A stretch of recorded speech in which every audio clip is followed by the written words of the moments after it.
Hello everyone, in this video we are going to see Article 2 of UCP600, that is definitions. Article 2 defines the terms which are used in this UCP600. The first one is advising bank. Advising bank means the bank that advises the credit at the request of the issuing bank.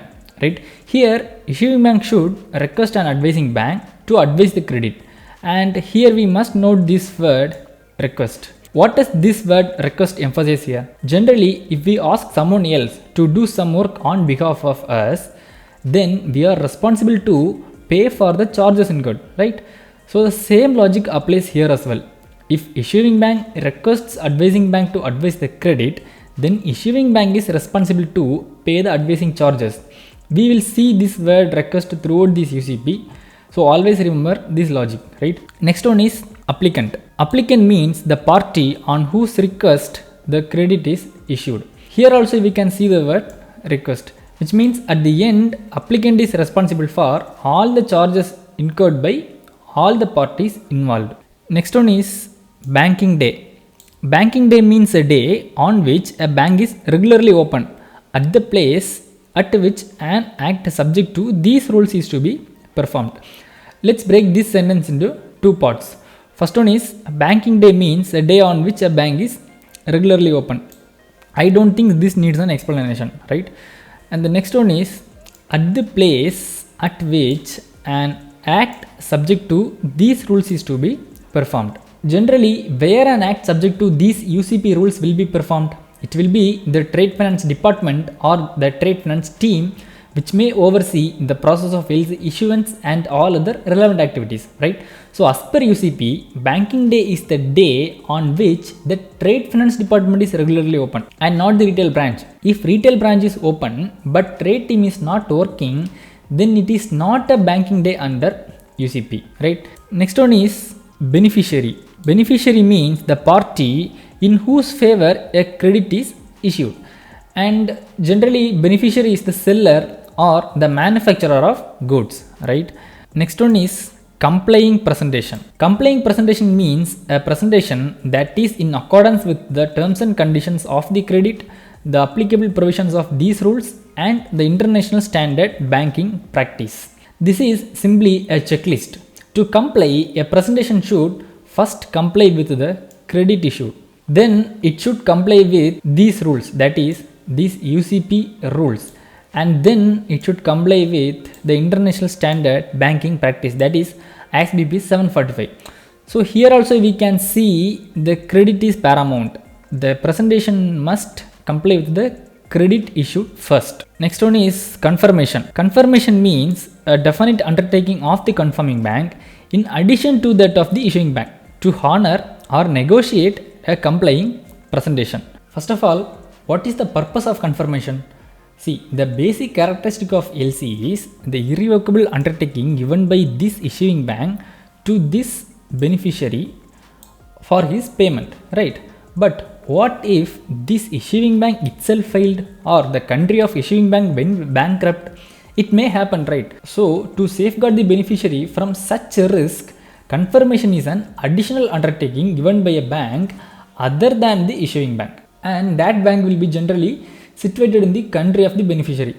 Usually if the seller receives a LC from a country which is having some internal issues or the bank whose rating is low, then the seller will ask for a confirmed LC. So in a nutshell, the issuing bank is mitigating the credit risk of the applicant, and this confirming bank is mitigating the credit risk of this issuing bank, right? Next one is confirming bank. Confirming bank means the bank that adds its confirmation to a credit upon the issuing bank's authorization or request. Here we have to note these words: authorization or request. What does this mean? It simply means if issuing bank is requesting this advising bank to confirm the credit, then issuing bank is responsible for the confirmation charges, right? But if it is just an authorization, then this advising bank is free to add its confirmation if it is specifically requested by this beneficiary, and in this case this beneficiary will be responsible for the charges, right? So this is the difference. Next one is credit. Credit means any arrangement, however named or described, that is irrevocable and thereby constitutes a definite undertaking of the issuing bank to honor a complying presentation. Here we have to note the word however named or described, which means what? As per this article, a letter of credit need not be named as a letter of credit. It can be of any name. But the condition is it must constitute an irrevocable undertaking of the bank which issues it to honor a complying presentation, right? After this, let us see issuing bank. We can see this honor and negotiation at the end of this video, right? Issuing bank means the bank that issues a credit at the request of an applicant or on its own behalf. Here we have to note this or on its own behalf. Now one question will rise. Is an issuing bank is allowed to issue a credit on its own behalf? And the answer is yes. The issuing bank can issue a credit for its own purposes, and at that point of time, issuing bank itself will become an applicant. And here also we can see the word request, which means this applicant is responsible to the issuing bank for paying all the charges at the end of the process. Next one is nominated bank. Nominated bank means the bank with which the credit is available, or any bank in the case of a credit available with any bank. Here the bank with which the credit is available means that is the place at which the beneficiary can get the payment on submitting the documents. We have to understand that the nominated bank is the bank to which the beneficiary has to submit the documents. If the nominated bank is specified in the credit, then the beneficiary has to submit the documents to that bank only. If it is mentioned as available with any bank, then beneficiary is free to submit the documents to any bank of his choice in his country. For example, here we can see under available with field, it is mentioned as XYZ Bank, New Road, Calcutta, which means this beneficiary has to submit the documents to this XYZ Bank, Calcutta only. If instead of this XYZ Bank, if it is mentioned as available with any bank, then this beneficiary is free to submit the documents to any bank of his choice in India. So this is the difference. Next one is presentation. Presentation means either the delivery of documents under a credit to the issuing bank or nominated bank, or the documents so delivered. Here the first part is talking about two things. One thing is movement of documents from the beneficiary to this nominated bank, and from this nominated bank to this issuing bank, right? Then what is this? The documents so delivered, which means the documents which are already submitted and lying under the custody of any of these banks, right? Next one is presenter.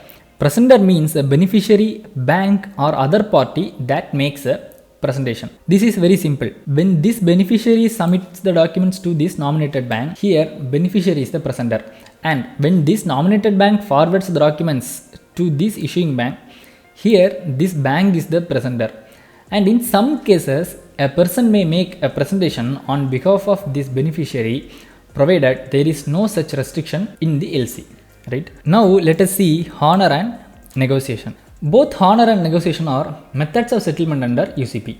Honor means to pay at sight if the credit is available by sight payment, to incur a deferred payment undertaking and pay at maturity if the credit is available by deferred payment, to accept a bill of exchange, that is draft, drawn by the beneficiary and pay at maturity if the credit is available by acceptance, right? In honor there are three methods. They are sight payment, deferred payment and acceptance.